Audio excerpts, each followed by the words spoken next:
If you love Baltimore sports, you'll love WNST.net.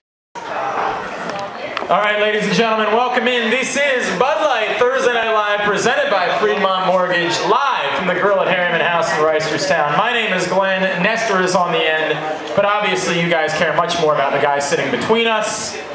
He is number 88 for your Baltimore Ravens, the host of Thursday Night Live, the Minotaur himself. Please give it up for Baltimore Ravens tight end, Mr. Dennis Pitta.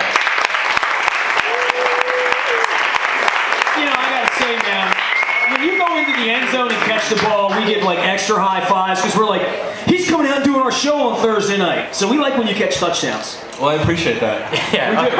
And when you don't, we don't even want you here. Yeah. Frankly, we'd rather you just not show up. I got that sense from you guys. Well, I mean, before the show even started, I never even do any radio with you. You don't even acknowledge that I used to do radio because you don't know, and you said you just took a cheap shot at me off the mic, so you can take it on the mic right now. Let's go. Well, I mean, we were just saying, you know, you've kind of been out of the game for a while. Wait, who's we? Right. Who's the we? Glenn and I were just... Now, wait a second. Whoa. Didn't you say time that passed me by? Is that what you said? It's past it. The game has changed a little bit, and I think it's past Some out there would say time has not dimmed the glory of my deeds. Some would say. Some would say. All right, let's talk about it. The Minotaur. Is it gonna stick? Can we roll with the Minotaurs? Because I really like it. I really like it. You know, the Minotaur is not a very flattering creature. Now wait a second. He looks amazing. What is it? Half? It's a half. It's like a bullhead and like a human body or something. I think it's half tight end, half fullback. I think. Yeah, I mean, you know, I don't know where he comes up with this stuff. No one does. But, you know, he doesn't run it by me before he says it. Right, he just goes with it. On TV. I figured the Minotaur is better than the unicorn. I would assume that you would prefer the Minotaur. But the unicorn is mysterious. You know, it's a kind of girl. The Minotaur was Greek. He wasn't even Portuguese like you. Yeah, that's a good point. Right. When did you see the video? Like, when were you aware that Terrell Suggs was over on the sidelines on Sunday screaming about how beautiful you were? You know, I saw it. I hadn't even seen the video of it. Somebody sent me a link to it yesterday, and I just read about it real quick. But I don't know. I mean, he just comes up with some wild stuff. The head of a bull on the body of a man. Why wouldn't you want to be that? Why wouldn't you want to be Dennis the Minotaur Pitta? I just don't know how appropriate it was in that situation. I mean, well, yeah, I agree with that. It's not like I ran somebody over to get... Right. It says here mythical figure, so I mean, don't you want to be a mythical figure before it's all over with? Well, I mean, I'm not against it. Dude, last year you were just the white tight end. Now you're like a mythical figure. Yeah, right? It's kind of an upgrade. Yeah, we're stepping up a little bit. Very good. I love that he called you beautiful. He was comfortable enough as a man to describe you as beautiful. That meant a lot to me. Have you ever called him beautiful? No, I haven't, but... Has anyone? I mean, that's kind of a low. Okay. He did win King Ugly one year, didn't he? He did win King Ugly. He won. You guys don't do that anymore, do you? King Ugly? Is that something? No, Dennis doesn't know what that is. That's right. That was a Billy thing. It's not a Harbaugh thing. No doubt. It was a training camp sort of in-house gag to put a bunch of money in the pot, and whoever finished third actually got the money, but whoever won didn't get the money. That's not a good competition. Yeah, correct. Instead, they got to be known as King Ugly. Yeah. Which is not quite as good as the Minotaur. No, it's not. Hey, it worked for 9 years and we won a Super Bowl. You guys have a bit of, you know what's weird? Terrell, it sounds like he's kind of obsessed with you, bro. Like, I mean, it sounds like, is there like a bromance thing going on there? Is there like a... Guys catch touchdowns every week and he doesn't give them nicknames. Right. You know, if there's a bromance, I'm not aware of it. So you're not a part of it. It's a one-sided deal, but... Yeah, I don't know. I don't know where all this comes from, to be honest. Can I be serious? Is it more fun when he's back playing now? Is there something about the energy level? And I think, yeah, maybe hard to read in Houston or whatever, but the last couple of weeks, it certainly has been a little bit more active, like on media day when he shuts the lights off and starts playing dodgeball with the media, and just little things like that Suggs does. Oh, yeah. I mean, first and foremost, he's a great player, and it's just nice to have him back out on the field, but, you know, he's a character in the locker room. I mean, you guys know how he is. He's always joking around, always having a good time, and I think it helps our team. Helps us be relaxed, and I know he's always pumping me up when he's on the sidelines. So he's always calling me something. So I can't complain. You guys, is there any? You're both from, or you live in the off season in Arizona. He's went to Arizona State. Is there any You guys ever like see each other in the off season? Is there any like level of the friendship there, or is it just a weird? He likes watching you catch touchdowns and admires you. Yeah, you know, I wish I could say we hang out all the time in Arizona, but that doesn't really happen. That's not the case. No. All right, fair enough. Fair enough. Hang out in Baltimore on Sunday afternoon. So how do we get you guys to score 55 points every game? How do we make that happen? Because that's an awful lot of fun. You know, it was a lot of fun. Right. I would imagine. I don't know if that's going to happen every week. You know, that was a record. Correct. Right? Franchise What record. was the old record? Was 40. It wasn't even in the 50s. It was 48 when Bowler, when they beat that's right. Green 48. Bay. They had never even scored 50 points before. That's pretty good. Yeah, correct. Well, no, wasn't when we played the Bengals in Week 1, wasn't that a Week 1 record? We scored 44 points. Yeah, it was a Week 1 record. Yeah, we're just setting records all over. That's the idea, is that you want to keep setting records. That is the idea. Is there a moment in a game like that where you sort of say, guys, this might sound crazy, but I think we have a chance to score 50 points today?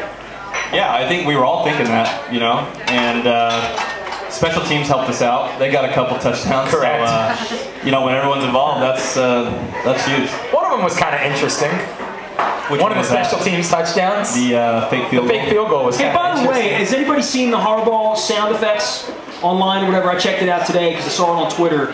And Harbaugh was mic'd up all during that period of time where he said, you know, they're lining up, we should go for it. And Harbaugh was talking to the referee. Afterward, he came over and said, yeah, I'm going to get in trouble for that. And what are they going to do? You know, they lined up heavy on one side. You know, we got to make that thing happen. But he was very excited to hit Sam on the head and all that when he came on the sideline. Did you give Sam any special touchdown treatment? Me? Yeah, you.